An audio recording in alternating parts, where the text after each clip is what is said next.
So today I want to talk about plein air painting. This footage is from June 2023. So at this moment, it's been around 2 years that I started oil painting. I started oil painting in May 2021. This is my new homemade palette box. This is the fourth palette box that I built. I'm still using this one today. I'm very happy about it, and at this moment I was very excited to use my new palette box for the first time en plein air. So at this stage I just finished the still life painting that you can see in my last video. I was very happy at this moment about my still life painting. I was very happy about my studio work. Here you can see the result of my first plein air painting. So as I was very happy about the result of my studio paintings, I thought it was a great moment to go outside and start and try plein air painting. I had at this moment I had a trip planned in Switzerland in August, so I thought it was a good idea to practice before, because I really wanted to try to capture something from Switzerland with my new palette box. So I started to practice and I started to go more and more plein air painting.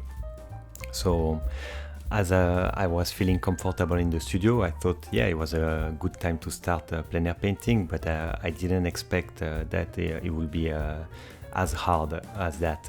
So all the footage that you see in that video in the background is from June 2023 to August 2023. So the last painting that you're gonna see is the painting that I did in Switzerland.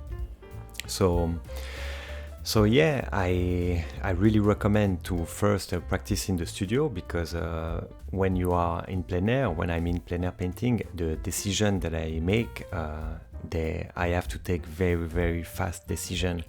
So I was very happy that I practice my method for mixing colors before going plein air painting.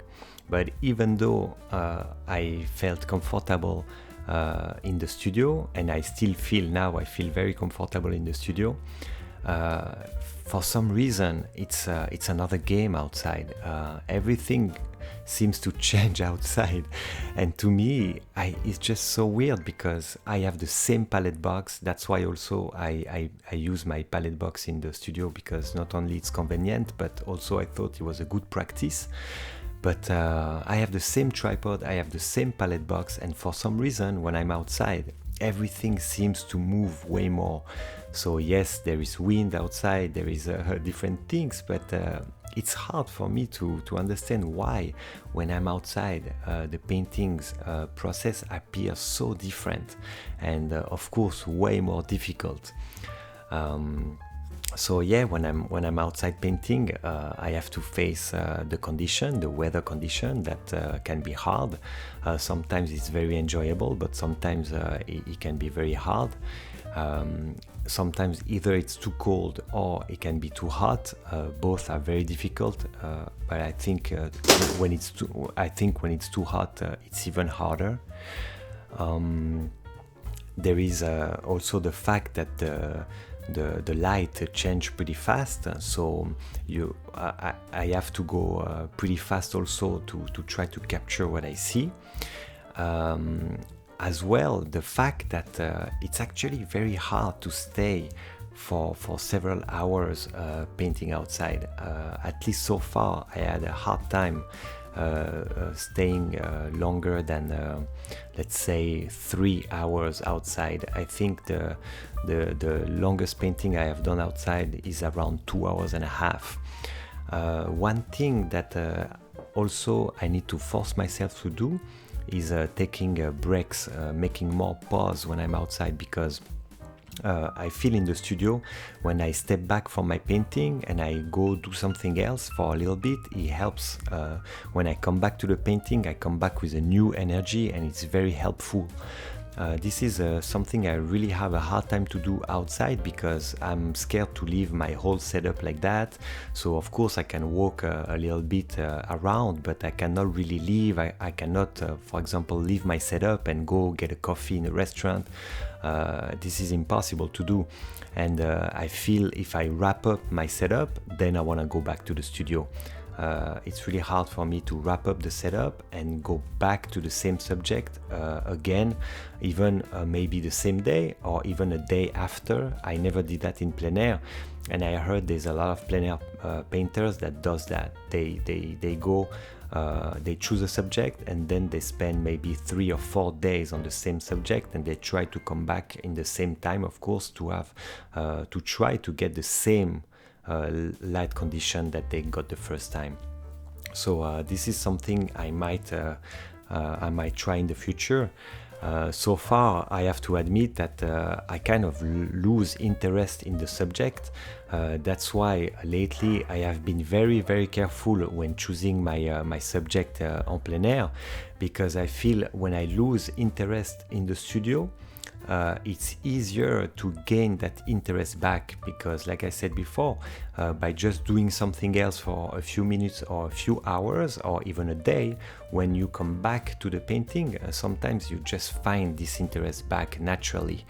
And outside, like I said, I never did that. So this is something I want to try, because often outside I lost interest in the subject, and in the end I end up leaving, and most of my painting en plein air so far are unfinished, remain unfinished paintings, which I don't mind at all, because to me this is a kind of a documentation of my progress. When I look back at my paintings, I don't mind that they are unfinished. That way I can see clearly at what stage I was at this moment, and I can see if I made some progress after that.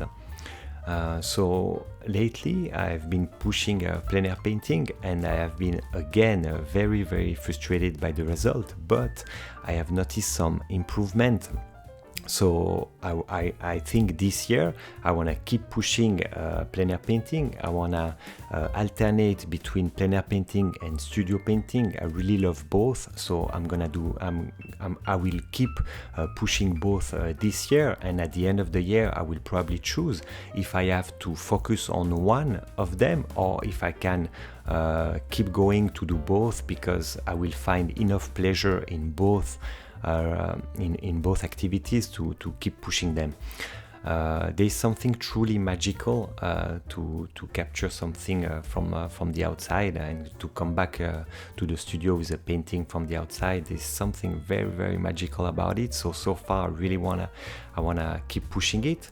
I'm interested, like you can see in this footage, in a variety of subject. Nature interests me, but also more architectural subject or vehicle subject. I don't know, there's really different urban landscape really attracts me too. So there's different subject that attracts me. There's plenty of subject that I haven't tackled yet. So yeah, there is really something I want to push in plein air painting. Also, plein air painting really helped me to see the world, because painting is really also about a way of seeing the world, because once you start to ask yourself the question how to mix colors, how to reach the same colors that you see in front of you, once you start to ask yourself all these questions, well, naturally your perception of the world around you start also to change. Painting, it's really an act of seeing the world a certain way. So this I really absolutely love, because the more I go outside painting and the more I paint from life in general, the more my eyes get trained at seeing the world this way, and it's really amazing. So I really recommend plein air painting, absolutely. I think even if I don't do plein air painting as often in the future, which I don't think it's the case, it will be the case because I really want to push it. But even though if I just go a few times during the year plein air painting, this is a valuable experience that I bring back in the studio. So really, plein air painting is not at all a waste of time. It's actually the opposite. No matter what you do in your studio, it will help you in your studio work. So this is really something I really absolutely love about plein air painting. Here, this is the last footage, and this is the plein air painting I did in Switzerland. So I was not ready for that painting, but it's okay. I spent an hour and a half trying to capture this beautiful mountain in Switzerland. And I'm really happy. You see, even in an unfinished painting, in a painting that is not finished and I'm not satisfied about this painting, but even there you can find something that gives you some positivity. And here in that painting, it's the sky. I'm really happy the way I capture these clouds and this little sky opening in the clouds. I'm very happy about that. And sometimes you just need one little thing to give you the push that you need to just keep painting.